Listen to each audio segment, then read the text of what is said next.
Captain Marcus Chen stood at the observation deck of the diplomatic station, watching the binary stars of the Valkyrian system paint the void in shades of amber and violet. 3 months had passed since humanity's first contact with the Valkyrian Empire, and he had spent every moment of it negotiating, translating, and somehow falling hopelessly in love. "The human contemplates the void again," a melodic voice said behind him. Princess Lyra Nth glided into view, her crystalline skin catching the starlight like a living prism. The Valkyrians were beings of pure elegance, tall, ethereal, with voices that seemed to harmonize with the universe itself. Marcus smiled, his heart doing that familiar flip it performed whenever she was near. "Just thinking about how far from home we are.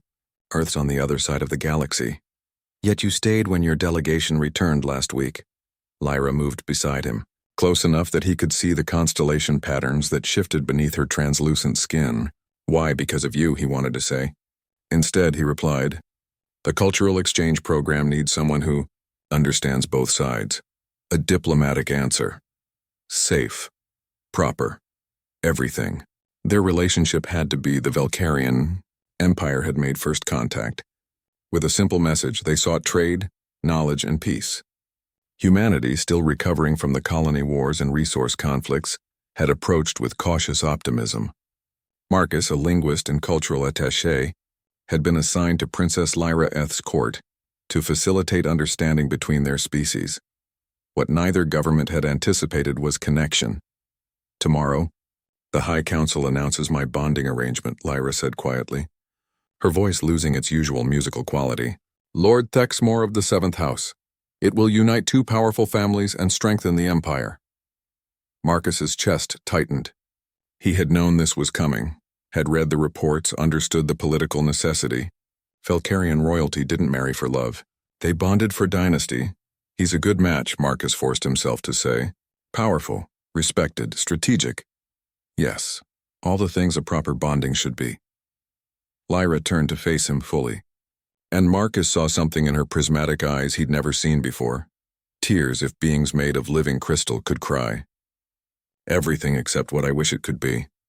Marcus's breath caught. They had maintained such careful distance for months, never crossing the invisible line between diplomatic courtesy and personal feeling. But now, with hours left before her fate was sealed, the walls were crumbling. "Lyra, do you know what the Valkyrian word for love is, Marcus?" She stepped closer, her voice dropping to barely a whisper. "We have none. We have compatible, beneficial, harmonious, but not love. I learned that word from you. From your language, your poetry, your ridiculous human songs about hearts and souls. It's better this way," Marcus said, though each word felt like swallowing glass. "I'm human. You're Valkyrian royalty. We're from different worlds, different biologies, different doesn't mean impossible." Lyra's hand hovered near his face, not quite touching. In Valkyrian culture, physical contact outside bonded pairs was forbidden for royalty. Humans taught us many things in these months.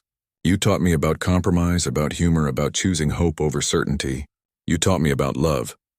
Marcus closed his eyes, memorizing this moment. Her nearness, her voice, the faint harmonic resonance that all Valkyrians emitted. Tomorrow she would bond with Thexmore, and he would return to Earth, and this would become just another impossible story he could never tell.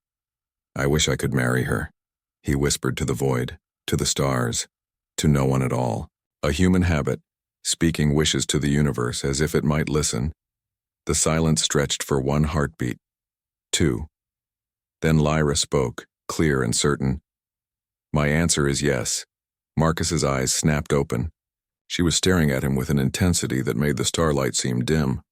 "What?" you asked. I answered. A smile crossed her crystalline features, defiant and beautiful. "The old law, Article 17.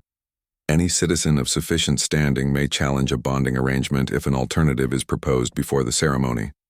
And humans, as allies of the Empire, have been granted citizen status. Lyra, you can't. The political implications will be managed." She finally closed the distance, her hand touching his cheek. Her skin was cool, smooth, humming with faint energy. "My mother, the Empress, spoke with me yesterday. She asked if I had grown to understand humans. I told her yes.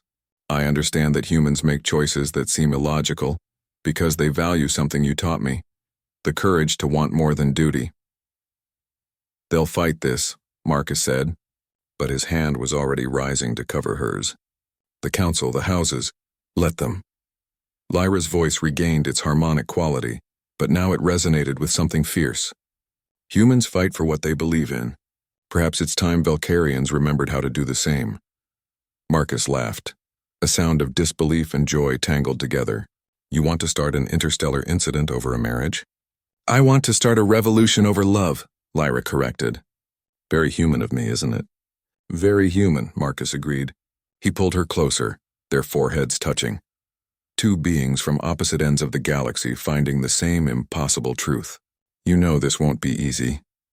Humans have a saying, Lyra whispered. Nothing worth having ever is.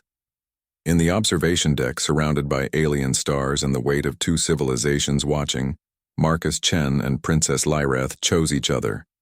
They chose the complicated, the unprecedented, the impossible. They chose love. And somewhere the universe listened.